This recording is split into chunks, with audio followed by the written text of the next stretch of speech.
à toutes et à tous, bienvenue dans Zone Pôle, votre rendez-vous politique en direct du Salon international de l'agriculture. Depuis samedi, nous recevons chaque matin à 10 h et pour 30 minutes une personnalité de la vie politique. Ce matin, c'est vous, Violette Spilbou. Bonjour. Bonjour. Merci d'être avec nous. Vous venez donc répondre à nos questions. Vous êtes député Renaissance, porte-parole du groupe des députés de votre parti. Merci, je le redis, d'être avec nous. Alors à J-7 d'une grève reconductible de la SNCF, la Première ministre Elisabeth Borne, présente au salon hier, n'a pas souhaité s'épancher sur le dossier brûlant des retraites. On en parle avec vous ce matin. Emmanuel Macron s'envole demain pour le continent africain. Autre actualité, le président assure avoir posé les bases d'une autre voie, oui, dans les relations franco-africaines et de nouveaux partenariats militaires. Nous abordons avec vous ce sujet également. Enfin, Violette Spilbou, nous profitons de votre présence ici pour discuter un petit peu agriculture et pesticides. Nous sommes en direct sur Emerger TV et sur la chaîne YouTube Power Boost. N'hésitez pas à réagir avec le hashtag Emerger, tout simplement. Zone Pôle au Salon de l'Agriculture 2023, ça démarre tout de suite. Violette Spilbou, je vous présente Camille Garcette. Bonjour Camille. Bonjour. Voilà, Camille à qui nous avons confié la mission de dresser votre portrait, mais Camille, il a sa manière à lui, bien à lui de le faire. Camille, c'est à vous.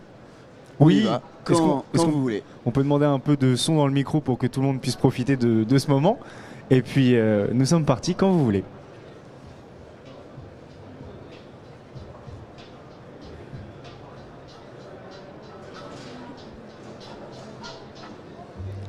Violette Spilbou, élue du parti Renaissance. En politique, bravo, vous avez su saisir votre chance. Aujourd'hui, merci d'honorer votre présence. On ne vous connaît que peu, laissez-moi faire votre connaissance. Une jeunesse passée à Lille dans cette belle métropole. Des études en nombre, des années sur les bancs de l'école. En 97, vous faites votre entrée à la mairie, puis directrice du cabinet de Martine Aubry.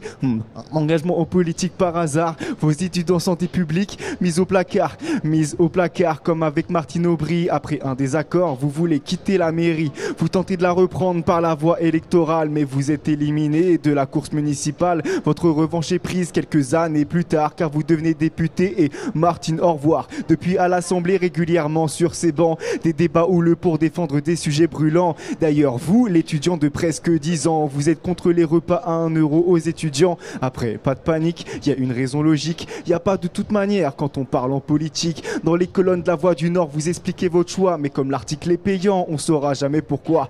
Bref, vous dites que c'est pas la rue qui dicte le débat. Nous sommes en France, désolé, on fait comme ça. J'arrête. Sur ce, on va me dire que je vous embête. Bref, bonne chance pour la réforme des retraites. Voilà, merci. Camille Garcette. Camille Garcette, voilà, c'est sa manière de le faire en rap. Première fois, hyper impressionnant. Bravo Ouais. Camille. Je vous en prie, merci. Bravo, un Merci. artiste en herbe, un journaliste. Et oui, Voilà, esprit critique, débat, c'est Exactement. l'objet de ce matin. Merci à vous. et même plus qu'un artiste en herbe, hein, puisque vous faites ça depuis un petit moment. Tout est bon? Je veux un enregistrement, une dédicace. Ah bah très bien, c'est On noté. s'arrangera alors. Merci Pas de souci. Je vous en Camille prie. Garcette.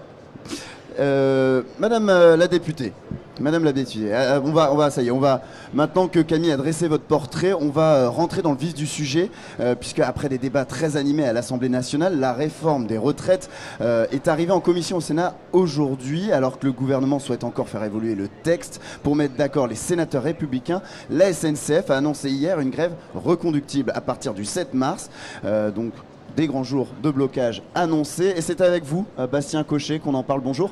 Bonjour Alban, bonjour Violette Spilbou. Bonjour. Emmanuel Macron qui dit vouloir que les LR enrichissent le texte en commission et sur les bancs du Sénat. Sous quelles conditions? Quel est le pas que vous êtes prêt à faire vers les Républicains? Il y a de nombreux pas qui ont déjà été proposés et discutés pendant le débat à l'Assemblée. La difficulté qu'on a eue à l'Assemblée pendant les 15 jours de débat, c'est qu'il y avait tellement de milliers d'amendements déposés par l'opposition. On n'a pas pu aller beaucoup plus loin que l'article 2 et arriver même jusqu'à l'article 7. On a des sujets sur l'égalité femmes-hommes et sur globalement la prise en compte de la maternité sur lesquels il y a des réflexions. On a des sujets aussi avec les LR sur les carrières longues. Je crois que c'est une préoccupation rémunération pour tous. Nous, on a déjà porté des amendements dans ce domaine-là. Plus précisément, pour les mères de famille, par exemple, Bruno Retailleau, dans le JDD, propose que les femmes qui ont élevé au moins 3 enfants aient le choix de travailler jusqu'à 64 ans et bénéficier d'une surcote de leur pension, ou opter pour un départ anticipé à 63 ans. Est-ce que ça, vous seriez prêt à le lâcher, à le donner aux Républicains, malgré l'effort que ce serait financièrement? Alors, moi, je ne suis pas au gouvernement, je suis à l'Assemblée nationale, donc c'est pas moi qui vais décider de lâcher telle ou telle avancée sur la réforme. Ce qui est sûr, quand même, c'est que ce soit avec une surcote ou un départ anticipé, il faut qu'on fasse un geste sur le sujet des femmes, parce que c'est un débat qu'on a eu en permanence pendant les 15 jours à l'Assemblée nationale, y compris au sein de notre groupe. Donc, si vous admettez qu'il faut faire ce geste, pourquoi ne pas l'avoir inclus dans le projet? Pourquoi ne pas avoir poussé le gouvernement à le faire dès le départ? Parce qu'on a un objectif de préserver notre système de retraite et son équilibre financier pour éviter que l'ensemble des pensions de retraite de nos enfants, nos petits-enfants ne baissent pas. Donc à chaque fois qu'on a une avancée sur une des dispositions, elle doit être mesurée, son coût doit être mesuré.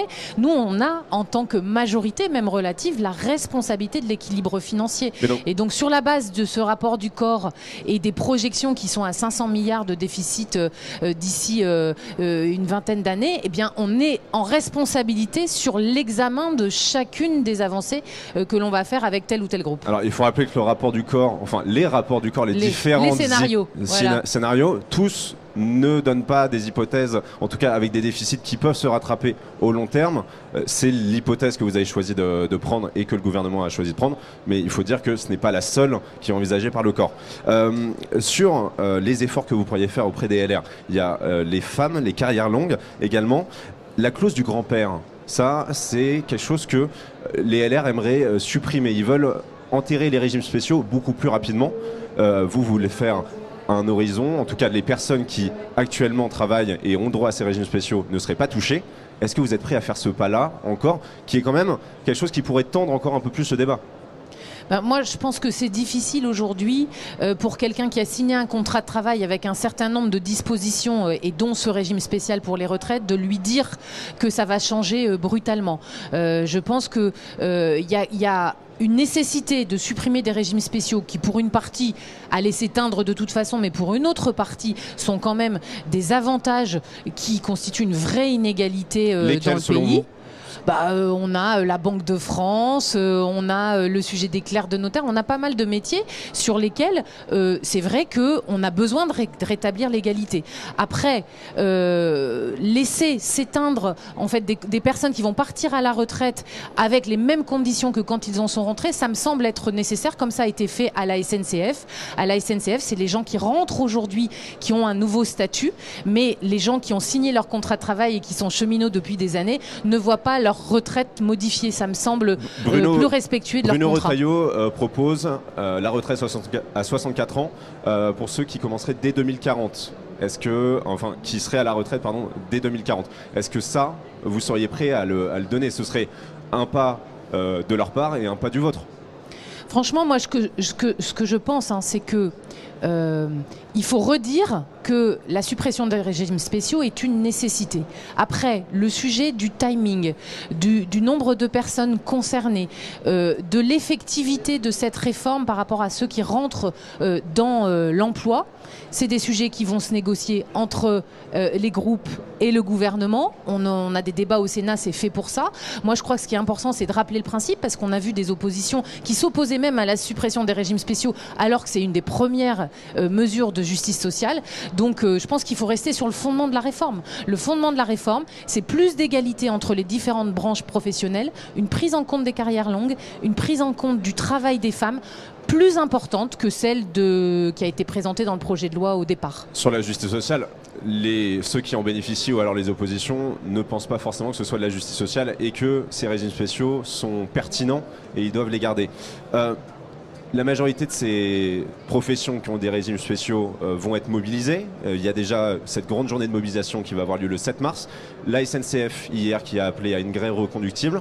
La RATP également qui sera mobilisée. Peut-être bientôt les dockers, le secteur de l'énergie. Est-ce que vous craignez cette journée? Est-ce que vous craignez que le pays soit paralysé? Faut quand même y être attentif. On a les syndicats qui se mobilisent effectivement pour une forme de grève un peu différente des premiers mouvements, puisque là on parle de reconductible. Il faut être attentif à ce qui se passe dans l'ensemble des branches. Précédentes comme un tour de chauffe. Là, le 7 mars, on annonce une France bloquée. C'était un tour de chauffe peut-être pour eux, mais en tout cas c'était une vraie mobilisation du pays qu'on a entendue. Je pense aussi qu'il faut saluer le travail. Il y a eu Obama, 1 million de manifestants, des fois plus, selon les syndicats beaucoup plus. Mais est-ce que vous l'avez vraiment entendu? Quel pas vous avez fait? C'est une réforme qui demande des efforts aux Français. C'est clair que nous, on porte la responsabilité pour les générations futures, l'équilibre d'un système, et que de demander un effort aux Français, ce n'est pas une réforme populaire. Vous me dites, nous les avons entendus. Qu'est-ce que vous leur avez nous on a apporté Nous on a apporté de nombreux amendements qui ont été repris par le gouvernement dans la réforme des retraites et qui seront repris pour le groupe Renaissance. Je pense par exemple au rachat des trimestres étudiants, au sujet des carrières longues, au sujet des métiers spécifiques comme les pompiers sur lesquels on a ajouté des trimestres de retraite, au sujet des congés parentaux ou des aidants. Tout ça, c'est des avancées qu'on a obtenues dans la négociation avec le gouvernement pendant le débat parlementaire, donc ça va continuer au Sénat. Est-ce que le blocage est devenu la seule solution de faire bouger l'inflexibilité du gouvernement? On a l'impression que maintenant, c'est le seul moyen, c'est bloquer, c'est durcir le mouvement. La manifestation classique ne suffit plus. Est-ce que c'est le seul moyen de vous faire bouger? Les syndicats se sont montrés très responsables pendant les derniers mouvements de grève, puisque ça s'est passé dans le calme, sans heurts, et ça a d'ailleurs redonné aussi une force à la mobilisation sociale dans un pays où on voyait des manifestations qui parfois devenaient extrêmement violentes et qui empêchaient certaines personnes de pouvoir s'exprimer. Aujourd'hui, ils parlent de blocage, on verra comment ça se passe. C'est des décisions qui vont être prises chaque soir par les syndicats en fonction de la mobilisation et du dialogue social. Moi, je crois qu'aucun Français n'a envie d'être bloqué pendant de nombreux jours à la fois sur ses transports ou pour aller travailler. Mais une majorité pour l'instant soutient le mouvement encore. On va s'arrêter là. Merci Bastien Cochet, puisqu'on a encore d'autres sujets à aborder. Merci à vous Bastien. Et on va parler donc de cette autre actualité avec le déplacement d'Emmanuel Macron, opération séduction pour le président. La France doit faire preuve d'une profonde humilité en Afrique. C'est ce qu'il a déclaré hier lors de son discours à l'Elysée. Le chef de l'État, qui partira donc demain pour un tour d'Afrique centrale, a affirmé une diminution visible de nos effectifs militaires sur le continent. Tout ça, c'est avec vous, Axel Rebaud, qu'on voit ça. Bonjour. Bonjour Alban. Violette Spilbou, bonjour. Bonjour. 10 ans après l'opération Barkhane, 10 ans après Sahel, après 58 militaires français morts au Sahel, l'Afrique nous déteste. Pourquoi avoir gaspillé un mandat avant de se rendre compte qu'il fallait peut-être changer de stratégie? Je crois que c'est plutôt une poursuite d'une stratégie qui demande la recréation d'un lien de confiance sur le long terme. Au-delà du sujet militaire, on sait que la France a dû faire de nombreuses actions extrêmement concrètes ces 5 dernières années pour montrer au peuple africain, aux pays d'Afrique, à la fois son respect et le besoin d'une relation réciproque. Ça n'a pas tellement marché, visiblement. Non, mais je pense par exemple à la restitution des œuvres d'art dont a parlé Emmanuel Macron hier, qui doit se poursuivre avec d'autres collections que celles qui ont été restituées au Bénin ces dernières années. Je pense au travail de mémoire au Rwanda, où la reconnaissance des exactions qui ont été faites contre les peuples doit aussi se poursuivre, parce que là aussi il y a des choses qui ont besoin d'être reconnues. Et puis je pense aussi à l'ensemble du soutien aux jeunes entrepreneurs africains. Le président de la République a eu un discours très fort sur la deuxième phase de Choose Africa, qui est cet investissement des entrepreneurs français dans la jeune création africaine, création de valeur, de savoir-faire, notamment face aux enjeux économiques mais aussi écologiques qu'on a en Afrique. Donc tout ce travail-là, au-delà du sujet militaire sur lequel vous avez ouvert votre interview, montre que c'est un travail de longue haleine, un travail de recréation de confiance face à parfois une haine de la France qui s'est développée en Afrique. En effet, il est très très fort aujourd'hui, mais il ne s'est pas développé dans ces dernières semaines. Violette Spilbou, ça fait 3 ans d'ailleurs qu'il y a eu un coup d'état militaire au Mali, donc autant de temps que les gens au pouvoir désirent le retrait des troupes françaises. Pourquoi Pourquoi est-ce qu'on a attendu autant de temps avant de se dire qu'effectivement on va retirer complètement nos troupes du Sahel? Il y a des impératifs géostratégiques qui existent encore aujourd'hui. En Afrique, on ne va pas retirer toutes les troupes. On a environ 3000 militaires sur le continent africain. On va, ce qu'a annoncé le président de la République, en retirer 1700 sur des pays en particulier, comme la Côte d'Ivoire, le Sénégal, le Gabon, pour concentrer aussi nos forces sur le golfe de Guinée, là où il y a une menace djihadiste. En fait, la menace géopolitique, elle se transforme, elle évolue. Et donc, l'objectif, c'est pas de se retirer complètement, mais c'est en revanche de changer aussi progressivement de vocabulaire. Alors, je crois qu'on va passer de bases françaises à plutôt des académies constituées en partenariat, des ensembles co-gérés pour faire de la formation, pour faire aussi du soutien militaire, mais aussi de la formation. Quand on peut pas changer les choses, on change les mots en vérité. C'est base française au Bénin, ça faisait un peu trop néocolonial, c'est ça? On évolue vers une coopération réciproque qui valorise les compétences de chacun. Et je crois que c'est la présence française en Afrique jusque-là qu'on prend pour notre relation avec l'Afrique. Donc aujourd'hui dans la communication, en fait, avoir des bases françaises, donc tout ça, toute cette présence française en Afrique, ça faisait un peu trop France-Afrique, un peu trop néocolonial. C'est ça, c'est le message qui est donné. En tout cas,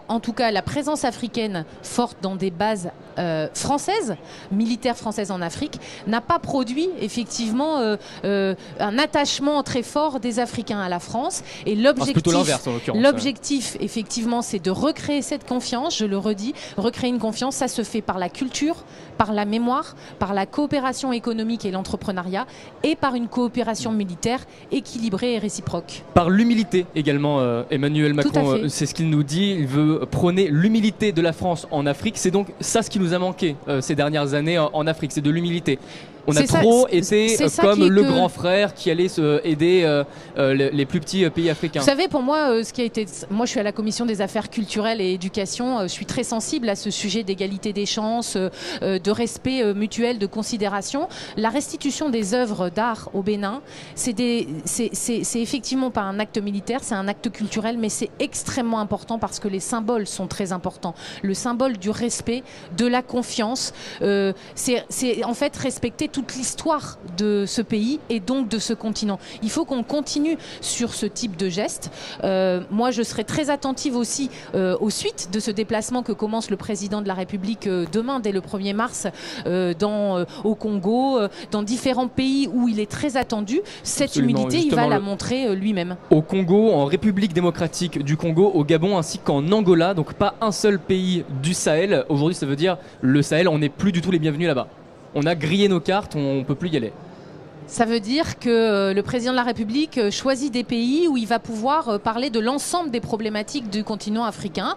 Il va aller au Gabon sur un sommet lié à la déforestation et aux enjeux écologiques de l'Afrique.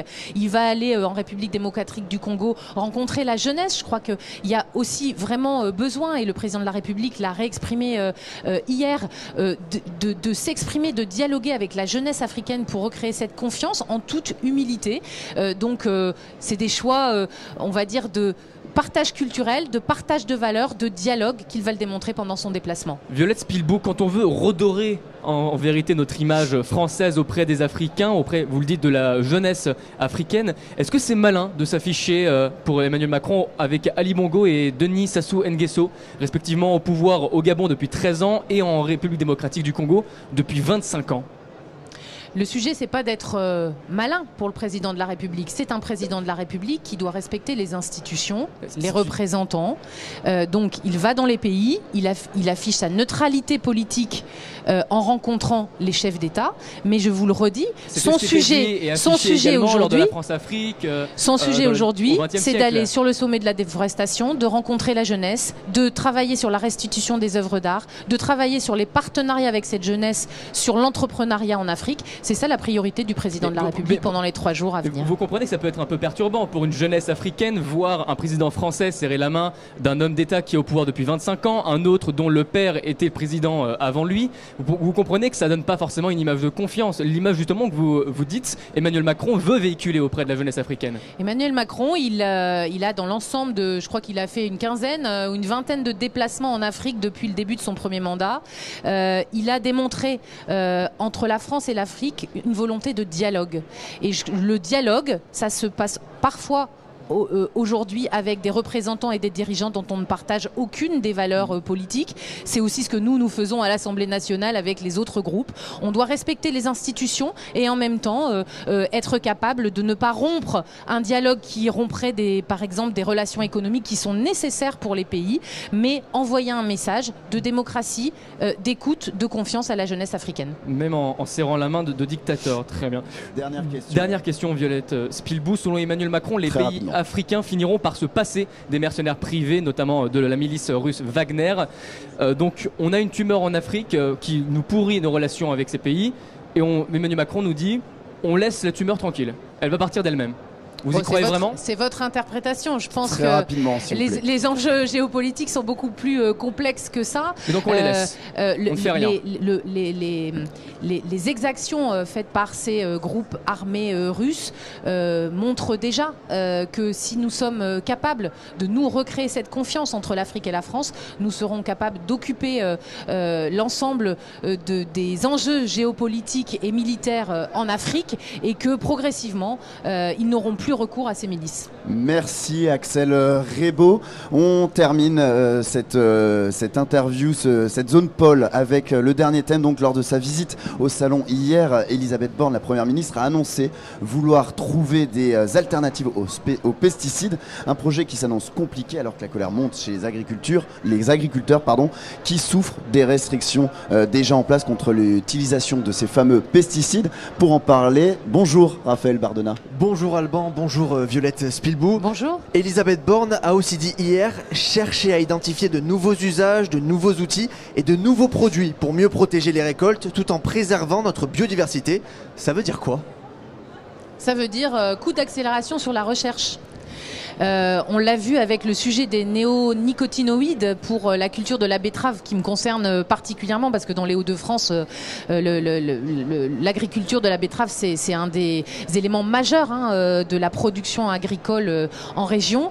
On le sait, aujourd'hui on n'a pas d'alternative crédible à ce type de produit et pourtant on a des directives européennes qui nous obligent à avancer. Donc une des solutions majeures, on a des instituts de recherche, l'INRA et plein d'autres en France qui sont très productifs. Une des solutions majeures pour diminuer l'usage de pesticides, c'est effectivement l'innovation technologique. Mais cette innovation, elle prend du temps, Violette Spilbou. Oui, enfin, sur ce sujet-là, il y a vraiment une volonté à la fois de l'ensemble des organismes de recherche, du ministère, de remettre des crédits très importants, et ça a été annoncé au moment des manifestations des agriculteurs sur ce pesticide en particulier il y a 2 semaines à Paris. Il y a vraiment un investissement massif, des coopérations mondiales aussi pour trouver des solutions, tester, expérimenter en collaboration avec des agriculteurs, et ça oblige globalement à s'interroger, et c'est un des objets principaux de ce salon de l'agriculture aujourd'hui, sur l'ensemble de la transformation de notre agriculture au jeu des enjeux écologiques et de protection de la biodiversité. Mais pour rassurer les agriculteurs, est-ce qu'il y a un calendrier pour leur dire oui, bientôt vous aurez de nouvelles façons de produire? Est-ce qu'il y a un calendrier fait par l'État et plus largement la majorité? Oui, notre ministre de l'Agriculture a été très clair là-dessus encore hier, je pense. Première chose, pour rassurer les agriculteurs, en particulier sur ces pesticides, il y a des indemnisations qui ont été garanties aux agriculteurs, y compris toute l'année 2023, sur les pertes liées à l'interdiction d'utilisation de certains pesticides. Est-ce qu'elles sont suffisantes aujourd'hui, ces indemnisations? Indemnisation à hauteur des pertes. Ça, c'est un engagement du gouvernement pour l'année 2023. Elles seront reconduites en 2024 si on n'a pas encore pu remplacer progressivement. Ensuite, deuxième chose, l'ensemble de la recherche se fait en partenariat. C'est pas d'un côté les chercheurs, de l'autre côté les agriculteurs. On a toutes les nouvelles technologies, les biocapteurs, les biocontrôles, les tests chimiques, tout ça est fait en collaboration avec des agriculteurs, et je crois que le gouvernement est pleinement mobilisé là-dessus pour rassurer à la fois sur le calendrier, sur la réciprocité aussi de ce qui doit être mis en œuvre par rapport aux autres pays européens. On est agriculteurs français, on ne peut pas accepter qu'on importe du sucre qui est d'autres produits chimiques alors que nous on ne puisse pas le produire avec les mêmes produits. Mais justement, comment vous comptez convaincre, quand je dis vous, c'est évidemment le gouvernement et la majorité, convaincre les agriculteurs d'être patients, sachant qu'il y a déjà eu des manifestations à Paris contre, vous l'avez dit, ces restrictions contre l'usage de nicotinoïdes.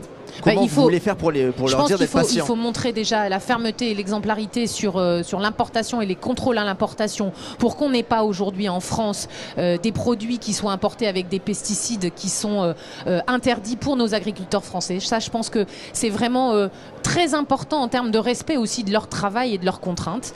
Et puis la deuxième chose, c'est leur montrer avec transparence, et c'est ce que fait le ministre de l'Agriculture, les avancées de la recherche. Travailler avec eux en collaboration. Vous savez, beaucoup d'agriculteurs le savent, connaissent la chimie, la question des engrais. On est ici sur un stand d'engrais, une grande partie des engrais chimiques, les engrais biologiques. Ils sont aussi eux-mêmes les experts de tout cela. Ils savent très bien qu'on ne peut pas avoir une solution alternative du jour au lendemain.